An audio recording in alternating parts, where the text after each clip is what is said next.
He waved as they rolled him off. That tiny gesture, a rookie trying to tell 70,000 people I'm all right, landed heavier than any touchdown.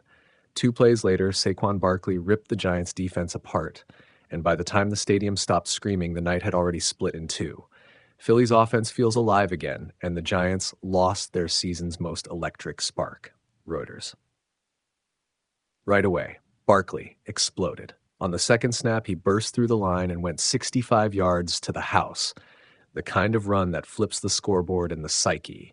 He finished with 150 rushing yards and 74 scrimmage, and 2 touchdowns before leaving late with a groin concern. A performance that reminded everyone what the Eagles looked like when they were running the league in 2024. Jalen Hurts was surgical. 15 of 20 passing and 4 touchdowns, distributing strikes and avoiding the mistakes that had haunted this offense. The end result was a 38-20 win that felt at times like a clinic. Reuters 10s. But let's slow that replay down because there are 2 storylines colliding here. The first is the jolt. Philadelphia rediscovered balance. When Barkley runs like that, you don't just gain yards, you change coverages. Linebackers creep up to stop the ground game, seams open for tight ends, more play action becomes obvious, and Hurts can hit the soft spots. The Eagles finished with a season high in total offense, the kind of efficient, patient attack that turns close games into controlled wins. With a bye week next, that rhythm could matter at the highest level. PhiladelphiaEagles.com. The second storyline is the human gut punch. Cam Scatabo, the Giants' rookie spark, had his season wrecked in one ugly twist. His ankle got pinned, he was carted off, and the diagnosis, a dislocated right ankle, sent him to a local hospital for surgery. That wasn't just the loss of a contributor, it was the removal of a tone setter for a young offense that finally looked like it might have bite. Scatabo wasn't a role player anymore, he was identity. The emotional weight of seeing a teammate leave that way hung over the locker room and shows up in every play call the next week. CBS Sports. So, how do these 2 facts change the map for both teams? For the Eagles, the takeaway is straightforward. Momentum. They ran the ball, they opened the field, Hurts picked the right moments, and the bye week arrives at the perfect time to nurse bumps and build on balance. That gives Sean Payton and his staff a clean canvas. Reinforce the run game, tighten the red zone playbook, and keep defenses guessing. This isn't just a bounce back, it's a reset. Reuters. For the Giants, it's triage. Losing Scatabo forces Brian Daboll into a near-immediate identity change. 2 practical moves you'll see next week: simplify the reads for Jackson Dart and stabilize the backfield. Expect more 3-step drops, more screens, and quicker timing routes. All the plays that buy the quarterback time and take pressure off an O-line suddenly under a microscope. Tyrone Tracy Jr. and Devin Singletary will get volume. The offense will lean into high-percentage throws and clock-eating drives because the explosive outside zone weapon is gone. That's not sexy. It's necessary. Big Blue View coaching chess. Defenses will test the Giants immediately. Opposing coordinators will attack the interior. More slants, more stunts, more heavy sets, trying to force long third downs and neutralize what's left of New York's tempo. If the Giants can control the line of scrimmage and convert early downs, Dart survives. If they can't, the season tilts toward long possessions and growing doubts. The OL's response to pressure is the fulcrum of the next 3 weeks. Let's talk health. Be blunt. Barkley's late-game groin scare looked minor in the moment. He was walking and expected to be fine through the bye. Scatabo's injury is much more serious. A dislocated ankle often implies fractures and ligament damage. Surgery is sometimes the first step, and rehab timelines vary wildly. Running backs rely on cuts, plant stability, and explosiveness. That combination can take 9 months to a year to fully return. Younger bodies heal faster, but the NFL is not forgiving of rushed comebacks. The Giants have to prioritize long-term health over a quick roster patch. CBS Sports look at the micro implications for fantasy and roster moves. Drop Scatabo if you can. He's not week to week. Add Tracy or Singletary if your league values volume. For Eagles managers, Barkley's big day is a buy low to sell high calibration. He's back on the fantasy map, but monitor that groin through the bye. Hurts is a start every week asset when he's efficient like this. Lock him in. Reuters now the human angle, because statistics don't capture the locker room currency. Dart watched his friend carted off. That image exposes how fragile rookie confidence is. One play can ripple through a quarterback's season. Leaders matter. Veterans will need to step up in the film room and in the huddle. The Giants' next press conference isn't about X's and O's. It's about tone. We protect each other. We play for him. That's the message that rebuilds belief faster than any schematic tweak. Two small but telling things to watch next week. 1. Early down snap splits for Tracy Jr. How many carries does he get on first and second downs? 2. The percentage of three-step drop plays called for Dart in early downs. Those numbers will reveal whether the Giants are truly pivoting or just papering over a massive structural loss. If you want a quick read, film the first 10 plays of their Week 9 game. You'll see the approach change or the problem deepen. Final thought. Football gives you theatrical highs and awful lows in the same breath. Tonight, it was Barkley's time machine run and Philadelphia's offensive clinic. It was also Cam Scadabo's carted off wave, a tiny, heartbreaking human moment that rewrites a rookie's season and forces a franchise to adapt.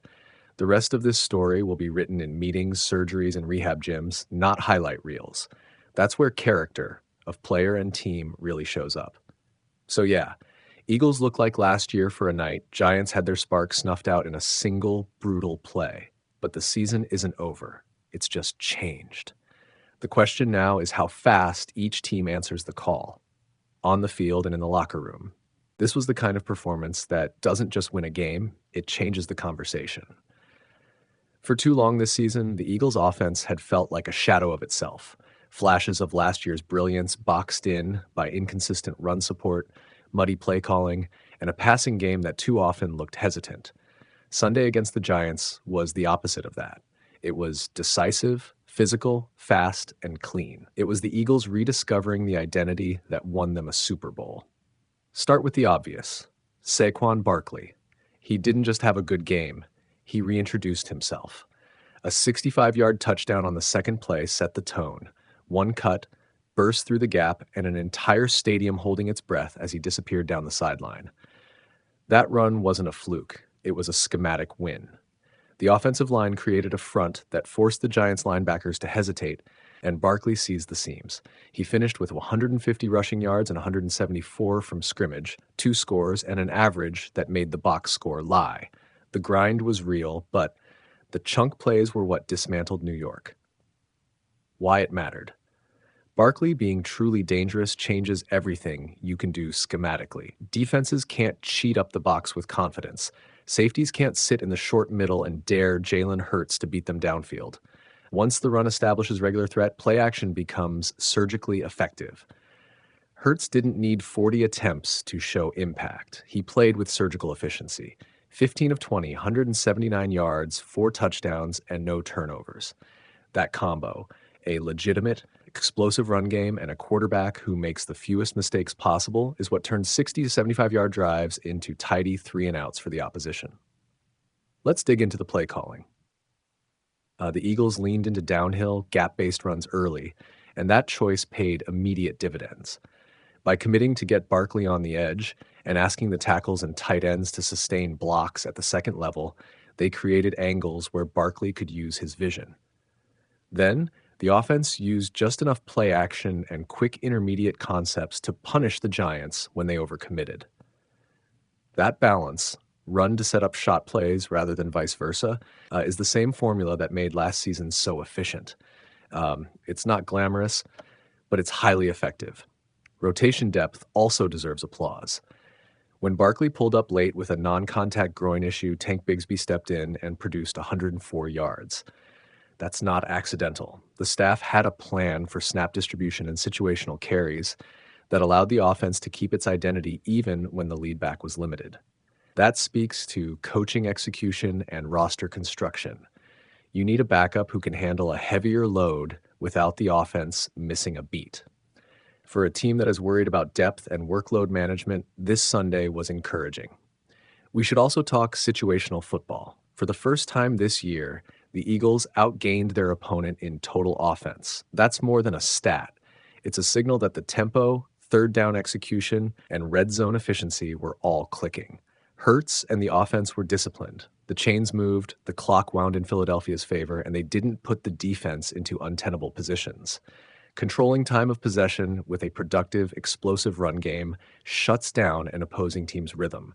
The Eagles forced that rhythm change and never let the Giants regain it. Now, the caution flags. Barkley's late groin scare matters. He walked fine and was listed questionable, but this is not the time to push for heroics. The bye week is perfectly timed. 2 weeks rest and careful load management should be the path. The coaching staff must resist the temptation to force him back early just because this felt like a turning point. There's a huge difference between a strategic comeback and a short-sighted return that risks a long-term problem. If the medical team clears him after the bye and he's truly healthy, this win could be the launch pad. If he returns compromised, the offense will regress quickly. Offensive line consistency remains the structural concern. Sunday's success leaned on pockets of excellent blocking and timely second-level push. The Eagles must make that consistent week to week. If the line can stabilize, better communication on stunts, cleaner combo blocks, and improved handling of inside pass rush, the play action and downhill concepts will stay viable. If not, they'll be forced into quick snap horizontal solution sets that reduce explosive potential. What about opponents adjusting? Teams will see the tape and will make life harder. Expect more too-high safety shells and faster linebackers into the box to clog the lanes. The Eagles must be ready with counters. More misdirection, RPO counters, and schemes that place playmakers in space rather than asking them to win on the line of scrimmage. Getting Mechie and Devonta Smith matched up in space off of play action or motion will be a feature going forward, not a bug. Strategic checklist for the next 2 weeks and beyond. Use the bye to rest Barkley and calibrate his snap counts in the first game back. Let the medical team dictate his timeline, not emotion. Tighten offensive line communication. Focus next week's practice on combo pull responsibilities and late-game endurance. Keep the run-pass balance that worked. Run early to set up shot plays later. Don't flip the script back to a pass-heavy, high-variance approach. Integrate more pre-snap motion and crossers to create mismatches when opponents cheat on Barkley. Protect Hurts with quicker reads and slide protections when necessary. Leverage the short to intermediate game to avoid third and long. Maintain rotation at running back to preserve explosiveness, but also design clear roles for short yardage and passing down situations. Finally, the big picture takeaway. This game demonstrated what the Eagles can be when they play their identity. It wasn't just about one player's stat line. It was about an offensive ecosystem clicking.